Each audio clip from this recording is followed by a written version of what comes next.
Imagine the headmaster, an elder monk of the Shaolin Temple, who is instructing a group of young novices, young student monks, who are sitting around the master, the headmaster, in a semicircle out in the courtyard of the Shaolin Temple. And he asks these young monks if they'd like to hear a story. Of course, they say yes. Well then, young sirs, the headmaster begins, here is the story of the student and the monk. Many years ago, in a rural village in China, there lived a Buddhist monk who was the teacher in a village school, who, unlike the traditional image of what we would think a Buddhist monk should be, this particular monk was, well, not that.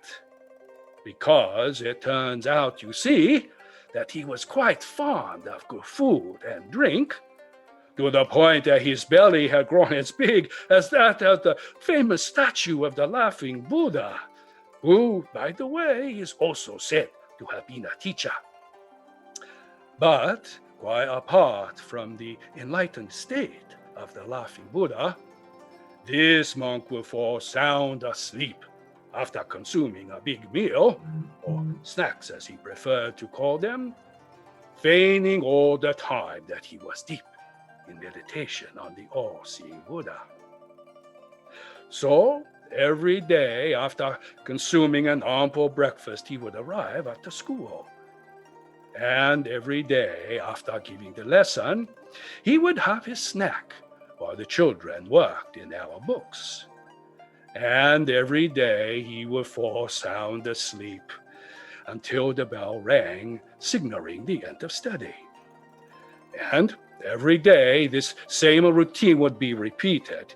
After consuming his snack, he would fall asleep, snoring peacefully until he was awakened by the bell at the end of studying. Then one day, a new student arrived at the school. His name was Li. His family had recently arrived at the village because his father was quite ill, and the village had a hospital where his father sought treatment. So Li began to attend the school. And after a week or so of witnessing this odd behavior of the teacher, one day asked him, "Teacher, may I ask you why you sleep each day while we work in our books?" Which was quite an audacious question for this young man to ask, and had it been any other student, might well have resulted in a beating. But the monk, unabashed, smiled, and without the slightest hint of anger or embarrassment, replied, "Dear boy, you are new here. I thought the other children might have told you by now that it only appears that I am asleep, when in fact, during those moments, I go to meet with the Buddha and listen to his wise words. That's why I try to sleep as much as I can, even here at the school."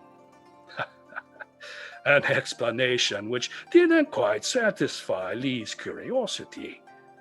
Nevertheless, he knew it was not in his best interest to question the teacher further. So he left it at that, as did the other students. Several weeks later, Li's father took a sudden turn for the worse. And Li, he stayed up all night helping his mother care for him.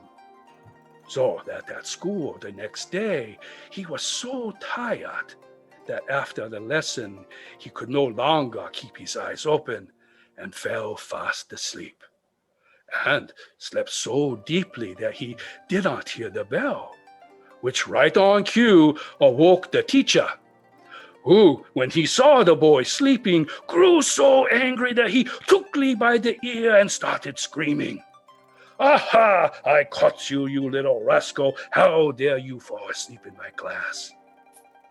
When poor Li, startled and desperate, had a sudden flash of inspiration. "But teacher," he cried, "it only appeared that I slept, when all the time I was really with the Buddha, listening to his wise words." "Indeed," scowled the incensed monk, And just what did the all-seeing Buddha have to say to you? Well, the boy hesitated as he tried to hide a wry smile that was erupting across his face. The all-seeing Buddha told me, he said, that never in my life have I seen your teacher.